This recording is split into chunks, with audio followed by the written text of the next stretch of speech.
Seiichi found himself getting hugged by a pink-haired girl who, by the way, was completely in her birthday suit. She wanted to marry him, and he was utterly confused, trying to figure out how he ended up in this nose-bleeding-filled, bizarre situation. It all started a few months ago, on a regular school day, until it wasn't. A voice suddenly blared through the school's speaker system, claiming to be a god. This god announced that the students were about to be transported to another world as heroes. Sounds cool, right? But wait, there's more. Apparently, everyone was about to have stats, skills, and items like they just logged into World of Warcraft. Naturally, chaos ensued. Students were running around like it was Black Friday, forming teams, checking their stats, and figuring out who would carry the squad. Except for one guy, Seiichi, the fat boy who stood there like the last kid picked in gym class, watching everyone else buddy up. Feeling sorry for him, the god gave him a special skill since he was alone. Seiichi was then yeeted into a random forest. He spent 5 miserable days there, hungry and alone, to the point where he even considered eating a caterpillar. Then, out of nowhere, Seiichi spotted a strange fruit and decided to see if it was safe to eat. It turned out to be the fruit of evolution. He ate it without hesitation, and a voice told him the fruit's effects were kicking in, though he didn't notice any immediate changes. Just when it seemed like it couldn't get worse, Seiichi ran into a gang of buff monkeys. And these weren't your average zoo monkeys, they'd been hitting the jungle gym hard. They had more fruits of evolution and some high-end recovery potions. While they were distracted, Seiichi sneaked in and stole the goods. Meanwhile, back at school, the rest of the class was chilling like it was summer camp. Shara, Kenji, Mayu, and Kamizuki started feeling a little guilty about forgetting Seiichi like that old pizza slice in the back of the fridge. In the forest, Seiichi's days were rough. He was out there eating mushrooms that paralyzed him because, of course, Toad wouldn't be happy with that. And then things got really weird. A monkey attacked him, leaving him on the brink of death. Just when Seiichi thought he was doomed, the monkey dropped dead, apparently from the awful smell of his body odor. On the upside, Seiichi inherited the monkey's skills and items, including the ability to speak fluent monkey. Apparently, these monkeys were secret potion masters. Like, who knew jungle primates were part-time alchemists? The fruit of evolution then kicked in again, and Seiichi went through a glow-up so intense it was like he just walked off the set of a reality TV makeover show. He got taller, thinner, more handsome, the whole package. His stats improved too, but he was still stuck at level 1. To fully evolve, he had to go through 9 more rounds of puberty 2.0. Fast forward 5 months, and Seiichi had become a total beast. He maxed out his stats and could take down a magic wolf with ease. Along the way, he gained new skills and items, including a magic book that taught him how to use magic. And he was now on his 9th evolution, just 1 away from achieving his final form like some competition with Cell. But then, a gang of monkeys surrounded him, and their leader, a big pink gorilla, challenged Seiichi to a fight. Seiichi tried to back out, but the gorilla wasn't having it. She threw a punch, but Seiichi dodged it. The gorilla then blushed when she realized Seiichi was both strong and smart.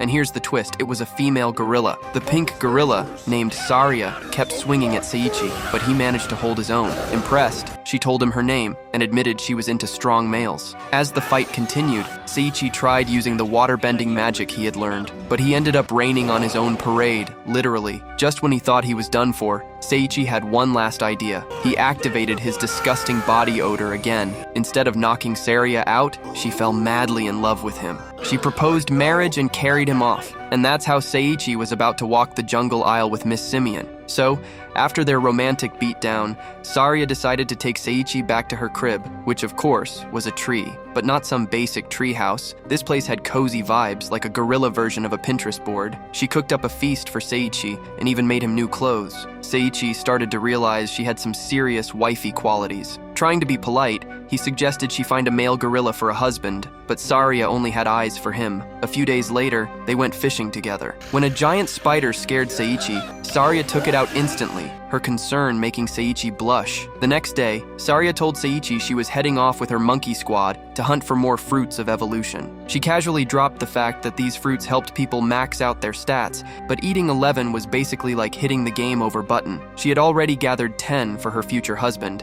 having eaten 10 herself. However, someone stole them. Feeling guilty, Seiichi admitted he ate them out of hunger. Surprisingly, Saria didn't get angry and just forgave him, saying they were already married. Seiichi, of course, insisted they were not. Later, while Saria was hunting, Seiichi seized the chance to escape. Meanwhile, back at the academy, the rest of the students were learning sword fighting from this warrior dude, Zekia. But let's be honest, nobody was worried about them right now. In the forest, Seiichi was running for his life, trying to get away from Saria. She started chasing him like a freight train, and Seiichi dove into a random cave to escape. Of course, it wasn't just a cave, it was a full-on dungeon. And waiting inside was none other than a talking skull sitting on a throne. The skull, Demon Exynos, who was rocking a casual level 1500, started roasting Seiichi for being weak. Just as Exynos was about to drop the hammer on him, Saria busted in like a pink blur and took the hit for Seiichi. Seiichi panicked and tried to heal her with a recovery potion, but Saria told him the wound was fatal. She thanked him for never being afraid of her,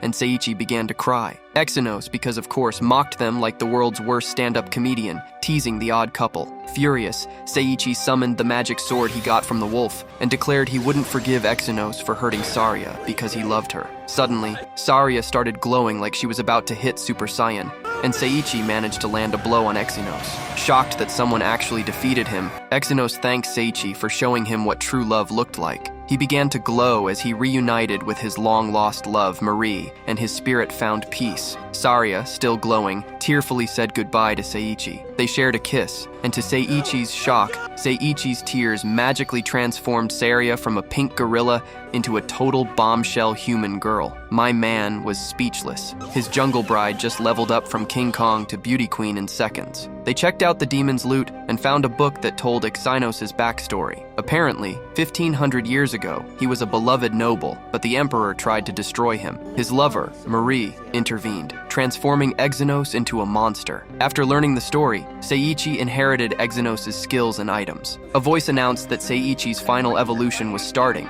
making him even more handsome and cooler, at least according to Saria. Seiichi told her he wanted to leave the forest, and she happily agreed to go with him. Out of nowhere, a sheep named Mr. Sheep appeared, announcing he was the dungeon administrator. He handed out rewards for completing the dungeon, a fruit of evolution, a cultivation set, and a 10-day travel kit. He also changed their clothes, giving Saria a dress and Seiichi a helmet before teleporting them out of the forest, and they held hands in search of their next adventure together. Because in this world, love really was bananas, especially when it involved a pink gorilla turned waifu. Seiichi and Saria's first adventure outside the forest started with a bang.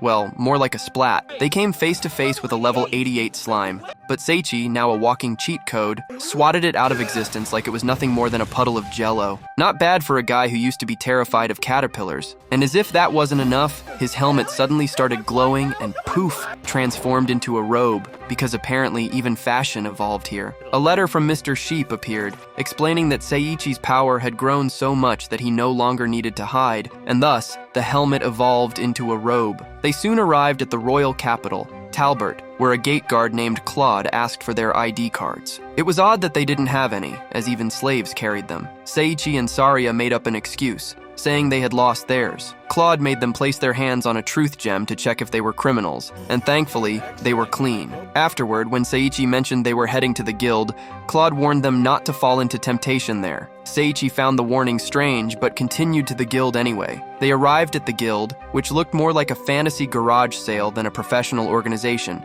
with the guild master, Gussel, being a massive bodybuilder obsessed with showing off his muscles. He forced them to enter, where the receptionist, who had originally appeared as an S-girl, magically transformed into a cute girl named AniRizz. As things settled down, Saria convinced Seiichi to register with the guild since he wanted to find his friends, Shuda, Kenji, Mayu, and Kanazuki. Suddenly, a group of guys stormed into the guild and dragged Seiichi off to meet their boss. The boss, seeing Seiichi's handsome appearance, stripped down to his birthday suit, making his sus intentions clear. Seiichi noped out of there so fast, he left a dust cloud behind him, running back to the guild like it was a safe zone. When he returned, AniRizz and Gussel explained that Seiichi needed to take a test to determine his abilities. They assigned him a guide, an A-rank adventurer named Artoria the Calamity. Artoria was famous, and not in a good way. Her Calamity nickname came from the fact that anything and everything went wrong when she was around. Naturally, she was less than thrilled to babysit Seiichi, but Gussel, in his endless enthusiasm, and possibly through sheer muscle intimidation, convinced her to take on the job. Artoria explained the tasks they needed to complete, starting with odd jobs like helping at an orphanage, demolishing a building, and walking a dog. When they arrived at the church, Saria volunteered to help at the orphanage, wanting to assist the nun and the orphans. Meanwhile, Artoria took Seiichi elsewhere. While they were out, she used her magic to heal a boy's knee after some wooden beams fell on him. Next up, they headed to a building that needed to be demolished. Seiichi barely touched a wall, and the whole thing collapsed like a Jenga tower hit by a wrecking ball. Artoria, convinced her curse struck again, started apologizing, while Seiichi just climbed out of the rubble, totally fine. She scolded him for being reckless and reminded him he's got Saria, so he shouldn't be doing dumb stuff that'll worry her. Meanwhile, back at the academy, Zakia was overseeing the students' training with wooden swords. He told Orphe that he was against going to war with the monsters, mostly because he didn't want the students to end up as cannon fodder. Wise man. Returning to Seiichi and Artoria,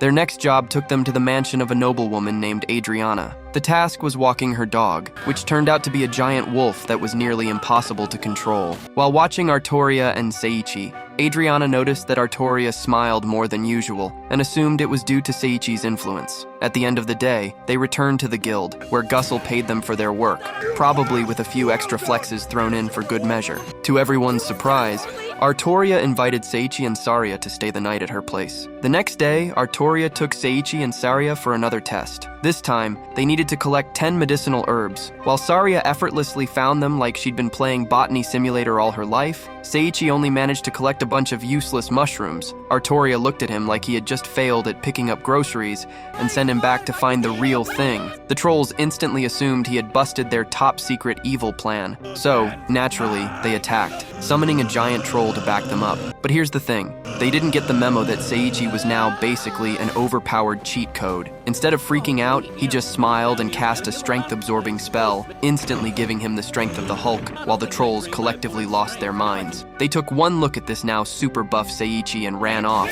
their dignity left somewhere behind them. Seiichi returned to Artoria with some rare items he found, but she scolded him since they weren't medicinal herbs. To keep things moving, she handed him the herbs she had found so they could move on to the next task. Meanwhile, those terrified trolls had scurried back to their boss, Leia. She wasn't thrilled about them dabbling in human affairs, but listened as they explained how they had set up a teleportation spell. The spell's purpose was to send clueless humans into the Black Dragon God's dungeon, basically just a casual, evil troll prank. Later on, Seiichi and Saria bumped into Claude again, and this time they mentioned that they were taking their final test under Artoria's watch. Claude, feeling concerned, asked them to stay friends with her. Despite her tough, no-nonsense attitude, he insisted that Artoria had a heart of gold. Seiichi and Saria agreed, even though Artoria's kindness usually involved scolding and face-palming at Seiichi's blunders. Just as he was warning them, Artoria accidentally stepped on one of the spells, and when Seiichi and Saria grabbed her to help,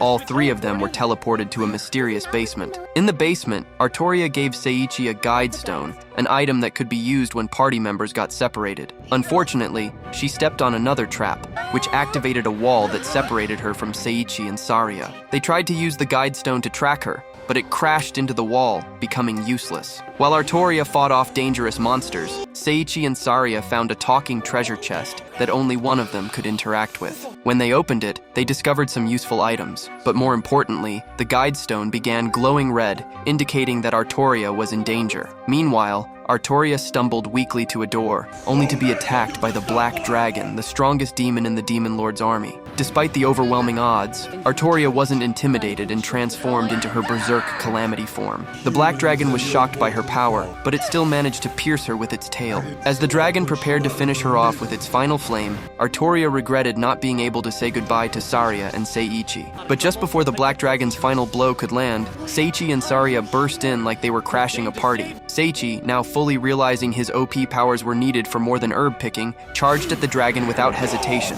The dragon, initially unfazed, blasted a torrent of fire at them, but Seiichi activated his magic, creating a barrier strong enough to make the flames look like they were hitting a windscreen in a rainstorm. The dragon, now beyond irritated, trapped Seiichi in an intimidation spell, but Seiichi broke free, activated all his ultimate skills, and sliced the dragon into oblivion. With the dragon defeated, it shed a tear before disappearing into nothingness. Seiichi was left wondering why the dragon had such a vendetta against humans. Maybe it was a grumpy ex or something? Meanwhile, his voice assistant started leveling up his skills. Saria hugged him and asked how they would get out of the dungeon, but Seiichi didn't know yet. He checked the dragon's treasure chest, hoping for answers, and found the dragon's body parts. Without a second thought, he ate one and gained spatial magic. Now he knew how to get them home. While checking the rest of the chest, he found a long coat and a book that told the dragon's backstory. The dragon was once a deity for humans, but they tried to harvest its parts for weapons. The demon lord saved the dragon, but humans eventually sealed it away,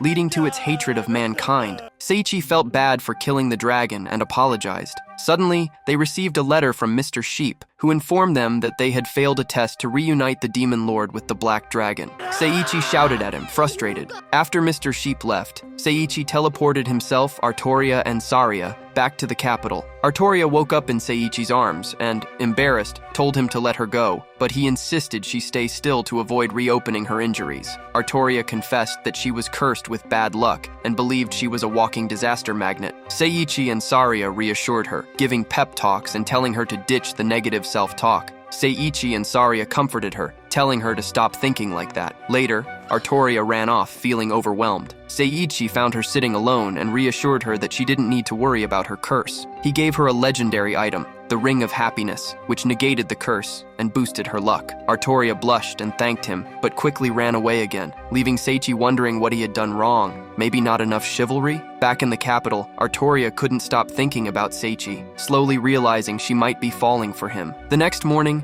Seiichi felt conflicted during breakfast, sure that Artoria was dodging him like James Bond after their last encounter.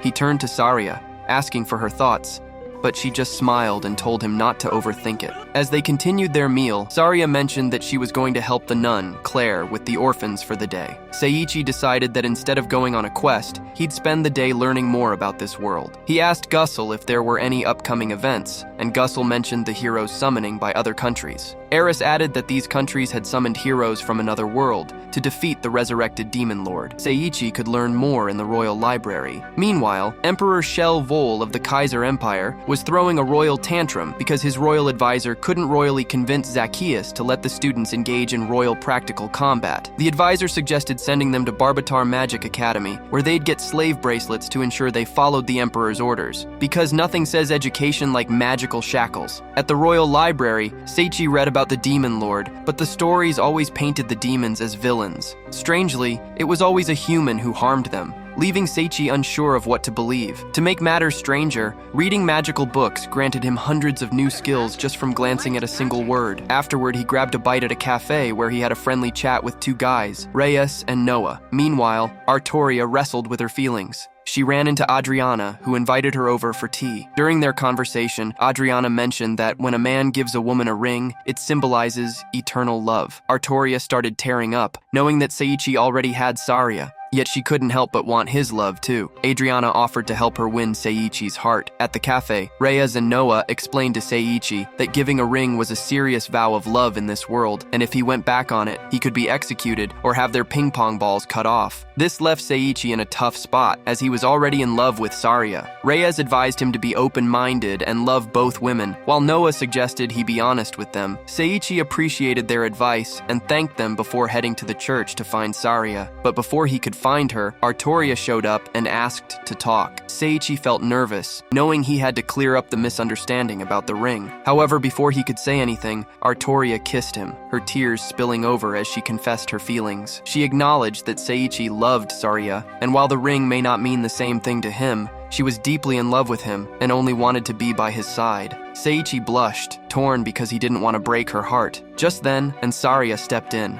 She told Seiichi that she understood he couldn't belong to just her. She knew that other women would be drawn to him because of his strength, and she accepted that Artoria loved him too. With that, Saria urged him to accept Artoria's love. Seiichi, filled with determination, gently cupped Artoria's face and gave her a soft, tender kiss. Saria joined them, cheering for a happy future together. Shortly after, Seiichi, Saria, and Artoria got married with their friends as witnesses. Somewhere else, a mysterious horse-like figure with glowing red eyes was eating something. It popped out its head, looking like intergalactic bad news. A few days after his whirlwind wedding to both Saria and Artoria, Seiichi was ready to dive back into the adventure scene. One morning, as he was enjoying his breakfast, Guskel barged in, flexing his muscles and doing his usual over-the-top antics while showing off his Thor hammer. After he was done showing off, he asked Seiichi and Saria if they had horses. He explained that high-ranking adventurers needed horses, as they were essential for mobility and status. He then handed Seiichi a map that led to a well-known stable in town. Seiichi, not entirely sure what to do,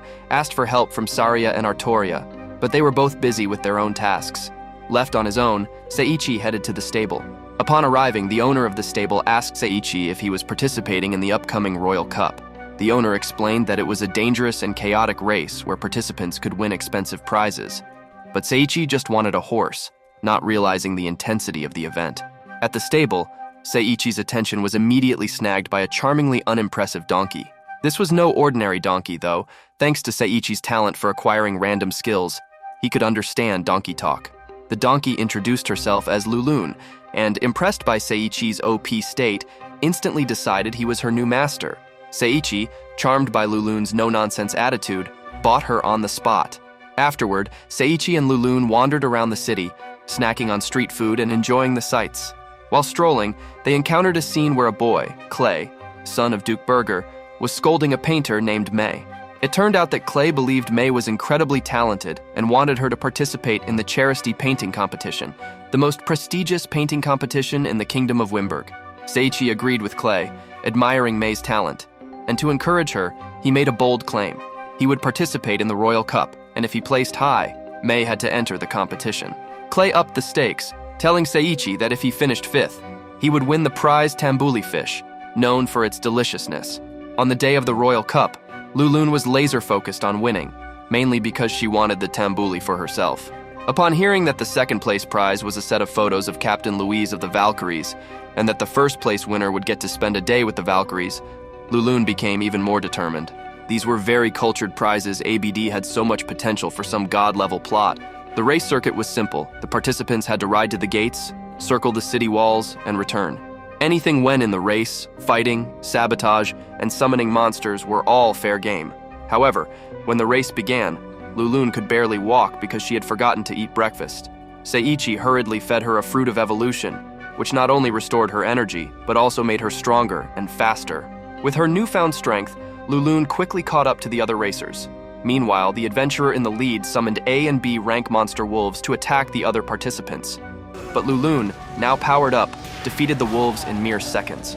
The other adventurers, terrified of Seiichi and Lulun's immense strength, abandoned the race, thinking they had no chance. Completely oblivious, Seiichi and Lulun continued riding, believing the race was still on. Without realizing it, they crossed the finish line and won first place. Much to Lulun's dismay, she had only wanted to finish 5th to get the tambuli. Despite the mix-up, the excitement of the race inspired May to enter the painting competition, and even Clay decided to join. Back at the guild, Lulun began to gloat about their victory, though still disappointed about missing out on the tambuli. Saria and Artoria entered to congratulate Seiichi and Lulun on their win. However, to everyone's surprise, the effects of the Fruit of Evolution kicked in once again, transforming Lulun from a donkey into a beautiful girl. Seiichi's nosebleed streak increased once more. At this rate, Jiraiya and Master Roshi should count their days. Artoria's jaw dropped when she saw Lulun had transformed into a stunningly beautiful woman.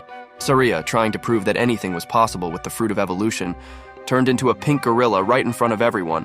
That finally convinced Artoria, who then decided to take Lulun out shopping for some new clothes. Everyone felt more at ease once Lulun had something to wear, and not something that would turn noses into a blood tap. While they were having a blast in the clothing store, the doors burst open, and in came 2 Valkyries, Claudia and Warna. Without so much as a hello, they slapped magical handcuffs on Seiichi and yanked him away. At the same time, over at the Demon Lord's army headquarters, Leia attended a meeting with the other division captains, Solua, Zelos, Jade, Eurus, Lyreda, Lucia, and Kreese, the Demon Lord's right-hand man. Lucia had called the meeting because she wanted to form an alliance with the Wimber Kingdom. Everyone was taken aback, especially Kreese, who couldn't believe she'd suggest teaming up with the humans who had hunted demons for ages, not to mention sealed away the Demon Lord. Leia then informed the group that a human had defeated the Black Dragon God, which only added to the tension. Lucia insisted that they couldn't dwell in the past, arguing that an alliance was the only way forward. Kreese tried to talk her out of it, reminding her about a prophecy that warned against getting too close to humans, saying it would bring disaster to the demons. The other captains grew fed up with Kreese's attitude toward Lucia and forced him to take back his words. Annoyed, Kreese stormed out, vowing they'd regret it, while the captains pledged their loyalty to Lucia. Kreese, on the other hand, began plotting his own schemes in the shadows. Back at the Kingdom of Wimberg, Claudia and Warna explained to Seiichi that his reward for winning the Royal Cup was spending the ever-cultured time with the Valkyrie chicks. They took him to their training area, where their captain, Louise, was in the middle of sparring with several Valkyries, easily beating them all. Louise, never one to back down from a challenge, insisted on having a mock fight with Seiichi. He tried to decline, but she wouldn't take no for an answer. They grabbed wooden swords and started their match. Meanwhile, over at Barbador Academy, a new group of students, including Shuda, Kenji, and Kanazuki, arrived and met some classmates who had been sent there earlier. However, the previously friendly students had become much more aggressive and tried to push them into a monster hunting contest. Kanazuki didn't back down, refusing to let them call the shots. Back to Seiichi and Louise's fight. Louise was shocked that Seiichi could dodge her attacks so easily. She cranked up the intensity to level please just die, but despite not wanting to, Seiichi's skills kicked in, and he ended up beating her without hurting her. The Valkyries were stunned. None of them had ever seen their leader lose. But Seiichi was even more surprised when Louise knelt before him and asked him to become her master. Later, while Seiichi was having tea with Claudia, Louise thanked him for helping her find peace. She explained that ever since she was born, she had been a master with the sword, but it left her feeling lonely because she never had the chance to make real friends. Claudia started crying, happy that Louise was finally at peace. The two of them hugged, and Louise told Seiichi she was glad to have someone who cared about her. Seiichi, confused, admitted that he had no idea what to teach her as her master. Louise, still determined, said she would watch him and continue sparring with him to learn. Just then, a maid rushed in, screaming that someone had attacked the king. The Valkyries immediately jumped into action, and Louise told Seiichi to head home, saying they couldn't involve an outsider in royal matters. But Seiichi, using his world vision skill, scanned the area and was shocked to find that the attacker was just a kid. The kid turned out to be Auriga Carmelia, an 8-year-old slave who had tried to escape, but ended up falling from the roof right in front of Seiichi. She had some skills with kunai, but they were nowhere near enough to challenge Itachi Mode Seiichi, who used the Kunai Uno reverse card on her. The Valkyries showed up just in time to hear Seiichi explain that this pint-sized chibi ninja was the one who had tried to take out the king. Louise assigned Lorna to interrogate her because the knife Auriga used to stab the king was cursed with eternal slumber, meaning the king wouldn't wake up unless they found a cure, which no one knew. Seiichi asked to be taken to the king, and he was shocked to discover that Ranz was the king. Louise introduced her brother Florio, who led the magic division.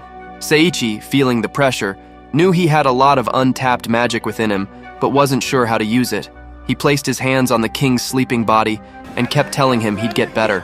Somehow, this motivational pep talk resulted in a charm that broke the curse. King Ranz woke up grateful and offered to reward Seiichi with anything he wanted.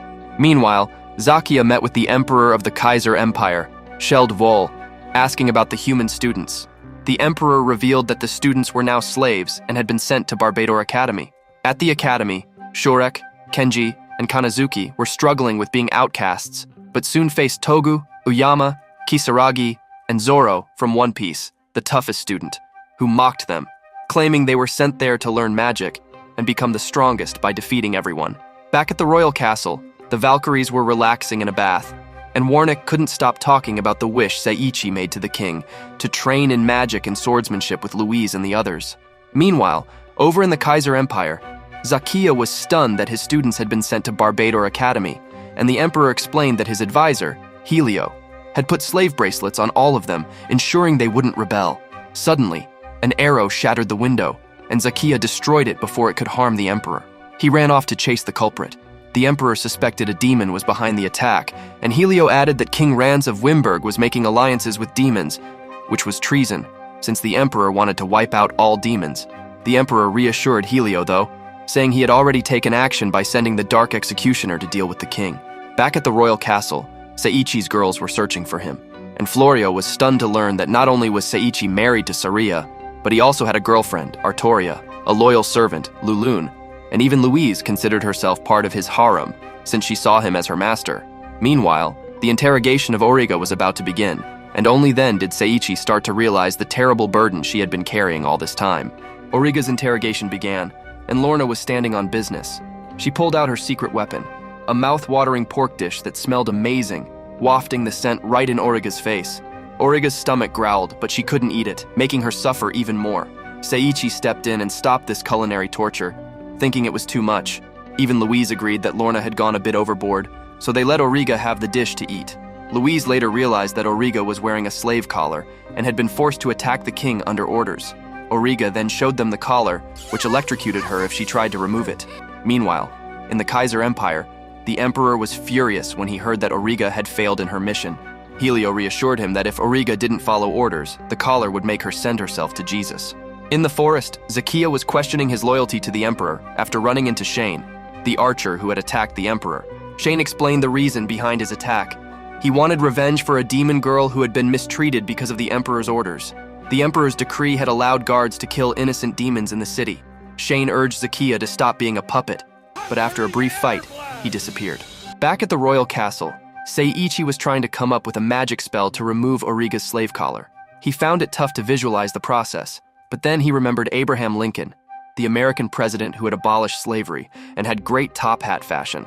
Inspired by this, he created a spell for liberation magic and successfully removed Origa's collar. Overwhelmed with happiness, Origa started crying tears of joy. She revealed that she was a cat beast folk from the Kaiser Empire and that her people had been imprisoned and executed. Only the children had survived, but they had been sent to an academy to be trained as killers. She felt guilty for the blood on her hands from all the missions she had completed, but Seiichi reassured her that it wasn't her fault, it was the fault of the Kaiser Empire. Saria suggested that Origa stay with them, and Seiichi agreed, saying he saw her as a little sister. Origa was hesitant, worried that the Kaiser Empire might come after Seiichi, but Seiichi assured her he was stronger than he looked, and after some convincing, Origa agreed to stay with him and the girls. Meanwhile, in the Kaiser Empire, Helio contacted Kreese, and they discussed changing their plans since Lucia wanted to ally with King Ranz. Kreese revealed he had summoned a horde of monsters for his new plan. A few days later, Seiichi continued his magic training with Florio, making great progress. However, Louise interrupted them with important news. She asked Seiichi to protect King Ranz while she was gone, as Black Paladin had reported an increase in monster sightings around the kingdom's borders. Since Black Paladin's army wasn't enough, Louise had to lead the Valkyries to handle the threat. The trip would take about a week, and the mission could last a month or more, so she needed Seiichi to guard the king in her absence. The next day, Louise and the Valkyries set off, leaving Seiichi as the king's protector. A week later, Eris and Guskel strolled into the royal castle with Barna, a legendary mage who was basically the rock star of magic. Ranz practically had a fanboy moment because Barna used to be his teacher. Now the big cheese at Barbador Magic Academy, Barna had some bad news.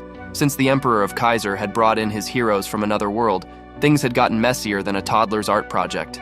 This left Seiichi with a thoughtful look on his face, probably pondering the meaning of life or the number of marshmallows in a s'more. Just then, a knight burst in like he'd seen a ghost, announcing that a horde of 5,000 boss-level monsters had shown up in the neighboring forest and were currently giving Telbert a monster-sized headache. Telbert was as defenseless as a cat in a dog park because the Valkyries were out of town. Meanwhile, at the far edge of the territory, Louise and her Valkyries, along with Black Paladin and his army, were gearing up to face the monsters. Both groups were formidable sword fighters. Suddenly, Claudia brought more bad news. Another capital was being attacked by different monsters. This chaos was all part of Kreis's plan, who was delighted at the thought of Telbert falling quickly. Back in Telbert, Seiichi, his girls, the king's knights, and a bunch of adventurers were preparing to defend the city against the monster siege. Guskel led the charge, smashing through monsters like they were made of papier-mâché, with protein shakes inside, of course. Seiichi wanted to join in, but Barna advised him to hang back and observe. Guskel and Eris were particularly strong, taking down monsters with ease. The other adventurers also held their own, and Noah revealed he used to be an assassin, adding to the surprise. Seiichi's girls showed off their strength too, with Origa impressively taking down hundreds of monsters at once. After a brief nap, Barna woke up and cast some powerful spells, wiping out almost all the remaining monsters. But just as they started to catch their breath, another report came in. A new wave of giant boss-level monsters was heading straight for Telbert. As the monsters approached, Seiichi began brainstorming an ultimate spell to eradicate them without harming his people. He channeled his inner magician and dreamed up a spell that would make the monsters vanish faster than a magician's rabbit. At first, it seemed like nothing was happening. Maybe Seiichi had accidentally cast a spell to make everyone nap instead. But then, the sky turned dark, like someone hit the spooky weather button, and lightning started zapping the monsters into oblivion. Even Kreese got struck by a stray lightning bolt. Suddenly, Seiichi began absorbing the powers of the defeated monsters, despite not wanting them. Barna, amazed by Seiichi's abilities, asked him to come teach at his academy and share his judgment spell. Seiichi declined, explaining that he couldn't leave the city until Louise and her Valkyries returned, and he didn't want to be away from his girls. Barna proposed a compromise. Saria could be a student, Artoria a teacher, Lulun could be a martial arts instructor or student, and Origa could be his assistant. This convinced Seiichi and the girls, so they agreed to join Barna once Louise and the Valkyries were back. For now, Seiichi spent quality time with his girls. He took Lulun out for some great food, went to see a play with Artoria, and when it was Saria's turn, she asked Origa to come along since she didn't like being alone. They treated Origa like a little sister, taking her to play with other kids and hoping she doesn't play pretend ninja with them. When they were alone, Origa thanked Saria for her love and expressed her gratitude for Seiichi's affection, which brought Saria to tears. Later, they spotted a sign for the Charity painting competition, which turned out to be that day. Seiichi and his girls headed over to watch the final. First up was Klee, whose artwork depicted the flames of a matchstick, though everyone interpreted it differently. Mei's painting was of Seiichi riding Lulun during the race, and she called him her hero.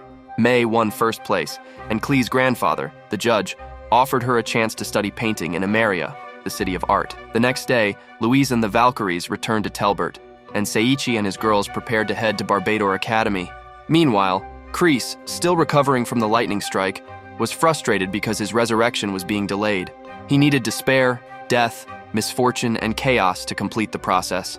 Angry, Kreese and his aides suggested they could create all that at Barbador Academy, where there were many royal children who could be targeted to induce despair. Back at the academy, Kanazuki couldn't stop thinking about Eri, a girl who had inquired about Seiichi after he saved her life. In Telbert, the city threw a big farewell party for Seiichi, wishing him luck on his new adventure.